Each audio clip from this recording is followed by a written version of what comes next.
Coming at you full-fledged, it's your boy Regg, with another video for y'all, man. Welcome, YouTube. Not even a full 24 hours removed from the All-Star weekend, and we have some big news. Head coach of the Brooklyn Nets, Jacque Vaughn, has been relieved of his duties after a season and a half with the organization. 54 games into this season, the Nets have a 21-33 record. Of course, you don't have to watch every single game, but if you've been paying attention to the league like I do, you notice that the Nets were 50 ball in their last contest against the Boston Celtics, 136-86 exactly. While that is for sure a valid reason to let a coach go, I think personally that Vaughn was given the raw end of the stick from the beginning. Y'all gotta remember, my whole analysis on Steve Nash getting let go more than over a year ago. It's definitely more than over a year ago. Go back and watch that video. I'm going to put the link in my description. The trio of Kevin Durant, James Harden, and Kyrie Irving fell through for various reasons. In this case, Nash not being able to translate his skills from the court onto the clipboard. I mean, he was already noted for not being a defensive guru. Now he's playing KD every minute of the playoffs. Y'all remember in 2021 when they went against the Bucks and he put up that 40-point triple-double? He played every minute of that game. He was just playing KD. He was just playing 2K for real with no substitutions. That's what his coaching style was. Again, he was a neophyte in that perspective, in the words of Regg Popovich, and I'm not being sarcastic, like he was when he was trying to make an excuse of why the Spurs were so bad. But fast forward to November 2022, Nash is out, Vaughn is in. Over the next two seasons, Vaughn went 64-65, a middle-of-the-road team.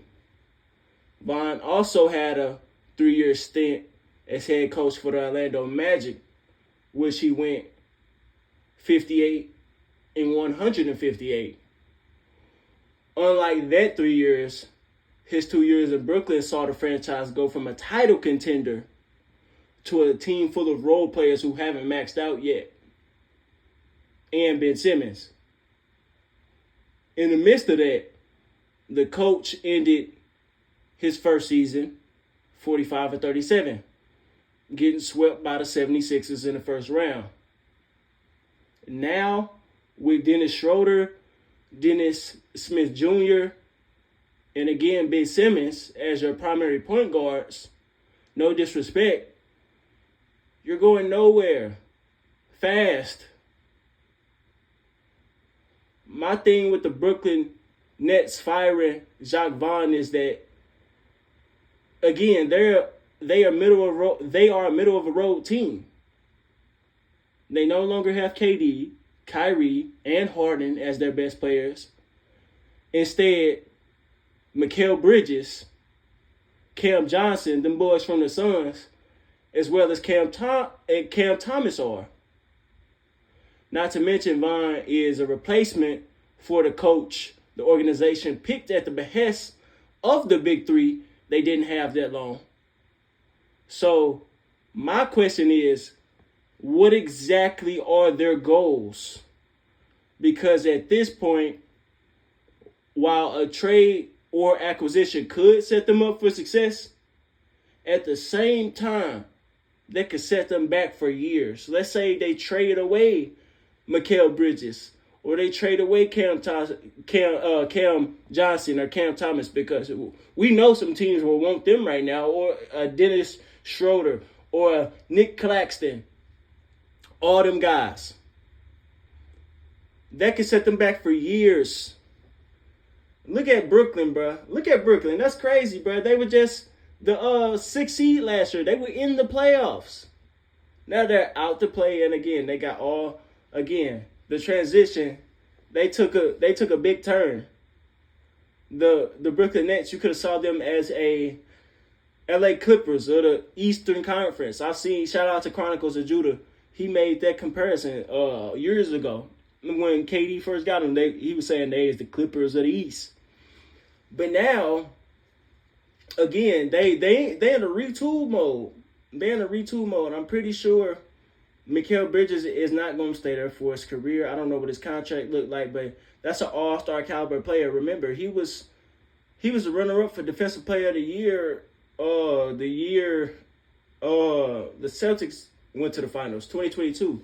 So, yeah, they have talent, but talk about the tale of a couple years, bro. They had KD, Kyrie, then they had the shit going on with New York and the elixir, the vaccine, the shit that they had going on with that.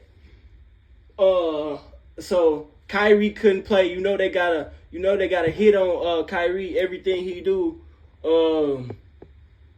They gonna follow it. Then they had the link stuff, the link with the movie, the anti-Semitic, quote unquote anti-Semitic stuff that he did.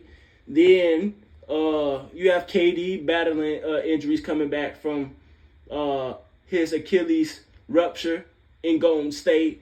Then you had James Harden forcing his way out of Houston to team up with some buddies, try to get an easy ring off they labor. Then he backdoored. He flat out lied to Kevin Durant, saying that he didn't want.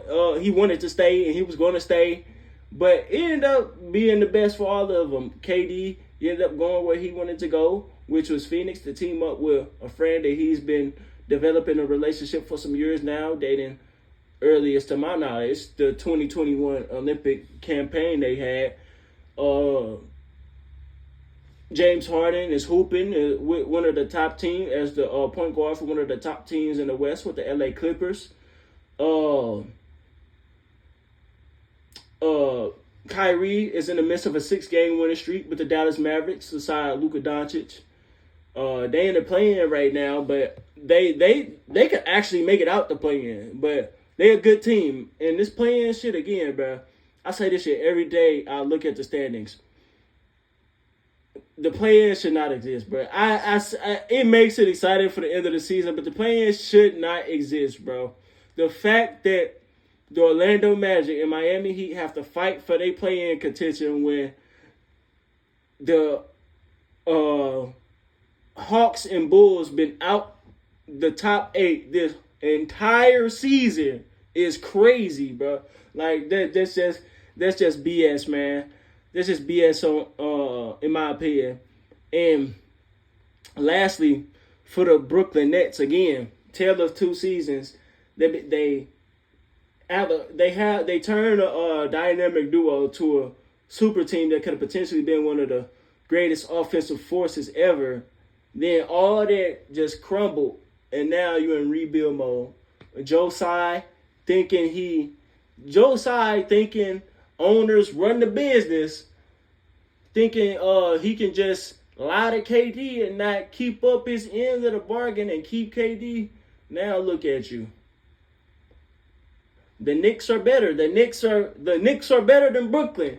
Just think about this. In 2021, we were talking about how the Nets were better than the Knicks. Just 3 years later, with a coach with a plan, a coach with some defense and some personnel he's sure about, turn that all around. Now it's reversed. The Knicks are not favorites, but they can make it out the East. That's possible. And the Nets are out the playoffs. It's crazy, man. Let me know what y'all think. Oh, and I ain't even dip into the racial thing, man. The racial thing. Who they just fired? They just fired Giannis. I mean not Giannis. Well, Giannis had a part to do with him getting fired, I'm sure.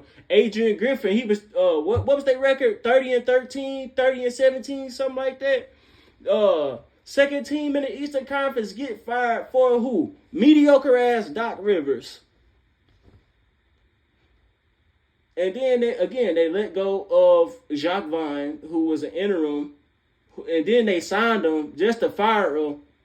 Then you're gonna sign him. I just heard this a minute ago. They thinking about hiring the head coach of the University of Connecticut as the interim. So you hire your interim head coach to full time just to fire him for another interim head coach. I don't know, man. Maybe they know something I don't. I'm not a business genius. I'm not, but it still makes sense to me. Let me know what y'all think, man. Hit that like button, comment at the beginning, middle, and end of the video. Share for us to see. Subscribe if you're new. Hit that notification bell so you can be notified every time I drop. And I am out.